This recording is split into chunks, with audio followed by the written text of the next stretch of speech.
Cooperative in India, उसके history के बारे में इसमें हम जानेंगे कि कोऑपरेटिव कैसे इंडिया में स्टैब्लिश हुआ और क्या क्या कौन कौन सा एक्ट आया।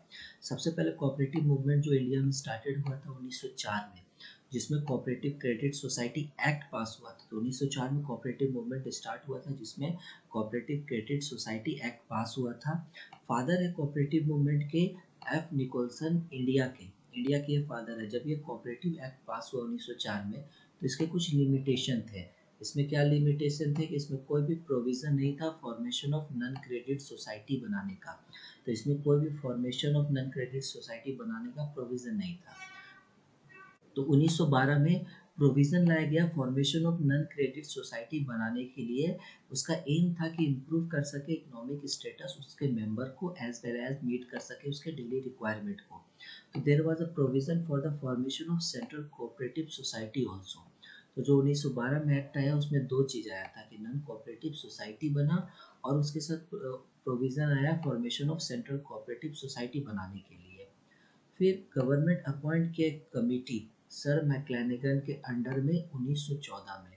तो ये जो कमेटी बना, इस कमेटी ने ऑब्जर्व किया पीपल को और बताया कि उनके सोच के मुताबिक उन लोग ऐसा सोचते हैं, उनके पीपल के लोग में ऐसा इम्प्रेशन है, ऐसा सोच है कि कोऑपरेटिव जो होता है वो मेनली गवर्नमेंट एजेंसी है। तो उन्होंने कुछ कुछ सजेशन दिया, रिकमेंडेड दिया। उन्होंने बताया कि हमें इसके लिए प्रॉपर एजुकेशन देना पड़ेगा कोऑपरेटिव प्रिंसिपल का, से ज़्यादा मेंबर पार्टिसिपेट करेंगे इफ़िशिएंटली, अपने मन से ज़्यादा मेंबर इसमें पार्टिसिपेट करेंगे जब वो एजुकेटेड होंगे इस चीज़ के बारे में। और दूसरा उन्होंने बताया कि फॉर्मेशन ऑफ कोऑपरेटिव बैंक्स बहुत ज़रूरी है जो कि हेल्प कर सके प्राइमरी कोऑपरेटिव सोसाइटी को। तीसरा उन्होंने बताया to form the provincial cooperative society in each state, हर स्टेट में प्रोविंशियल कोऑपरेटिव सोसाइटी बनाना जरूरी है। फॉर केयरफुली स्क्रूटिंग करना बहुत ज़रूरी है, जांच करना जरूरी है हर मेंबर का before granting loan.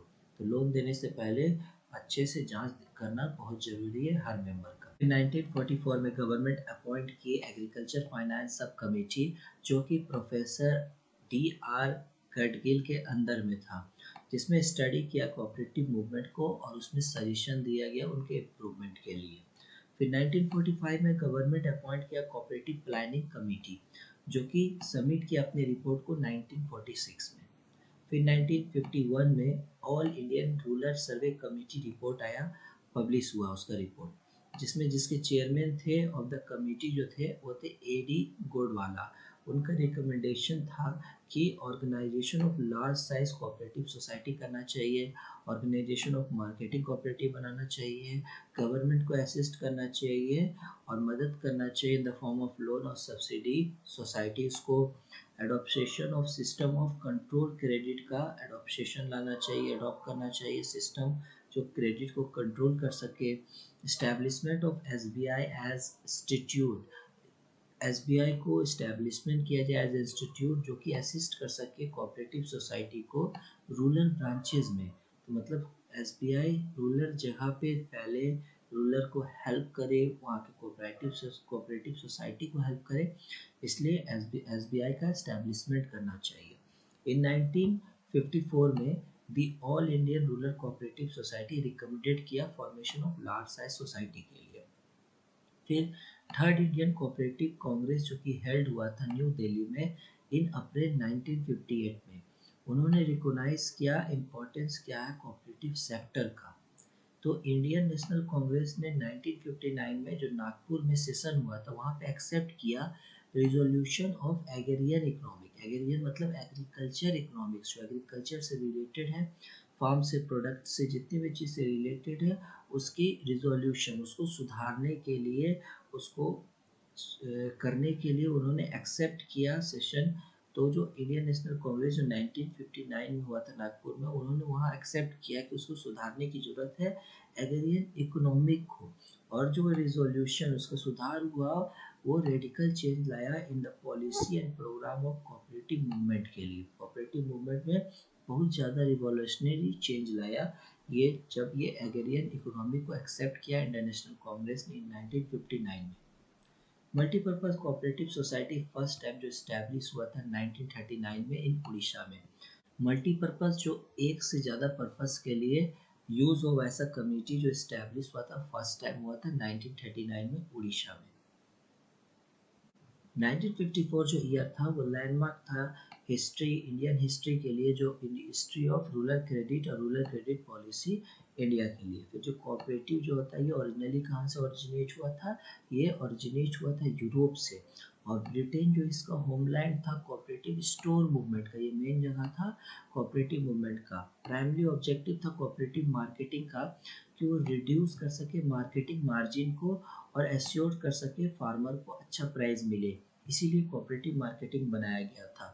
Multi unit cooperative society act जो 1942 में था गवर्न करता था वर्किंग ऑफ कोऑपरेटिव सोसाइटी को, whose object and area operation जो एक्सटेंड था एक स्टेट से ज़्यादा तक में, उसका एरिया और ऑब्जेक्ट एक्सटेंड किया हुआ था, जो मल्टी यूनिट कोऑपरेटिव सोसाइटी जो 1942 में गवर्न करता था कोऑपरेटिव सोसाइटी को।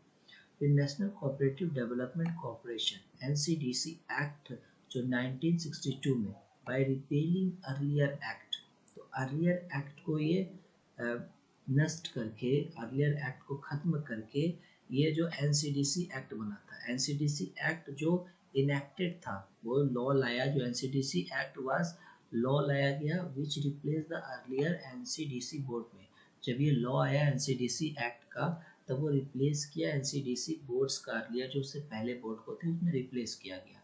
To provide the greater function autonomous to cooperative, ज़्यादा अच्छा से काम कर सके और सेल्फ काम कर सके और अपना एक ऑटोनोमस बॉडी रहे कि डिसीजन वो खुद ले सके सारा कोऑपरेटिव, और रिड्यूस कर सके ब्यूरोक्रेट्स इंटरफेरेंस को, कोई भी ब्यूरोक्रेट्स इस पर इंटरफेरेंस नहीं कर सकते, कोई भी बाहर का गवर्नमेंट एजेंसी सब कोई भी इस पर इंटरफेयर ना कर सके। इसके लिए and the professionalise the management को प्रोफेशनलाइज करने के लिए इंस्टीट्यूशन का based on the recommendation of the CH Brahma Prakash committee के the multi state cooperative society MSCS act 2002 में, जो MSCS एक्ट जो 2002 में लाया गया, उसको लॉ बनाया गया, इनेक्टेड किया गया। It came into the force, जो कि ये फोर्स में आया, अपने काम कार्यरत में आया 19 अगस्त 2002 को, जो कि ये रिप्लेसिंग किया MSCS एक्ट जो 1984 में था। तो नया लाया गया MSCS को जो 2002 में, जो कि ये 19 अगस्त 2002 में रिप्लेस किया MSCS एक्ट को 1984 में। तो 2002 में जो ये कोऑपरेटिव बना, तो इस कोऑपरेटिव को पावर था कि वो अपना इलेक्शन करा सके, अपॉइंट कर सके ऑडिटर्स को, और ये रेज कर सके रिसोर्स को बाय रिसीविंग डिपॉजिट के थ्रू या लोन के थ्रू, या लोन दे सके। तो ये जब ऑटोनॉमस बॉडी बना 2002 में, जिसको सारे पावर रहा, तो ये था कोऑपरेटिव मूवमेंट कहाँ से, जब 1904 से स्टार्ट हुआ, और जब उसे कैसे कैसे मूवमेंट हुआ, कहाँ से ये स्टार्ट हुआ था। तो ये सब था हिस्ट्री ऑफ कोऑपरेटिव मूवमेंट।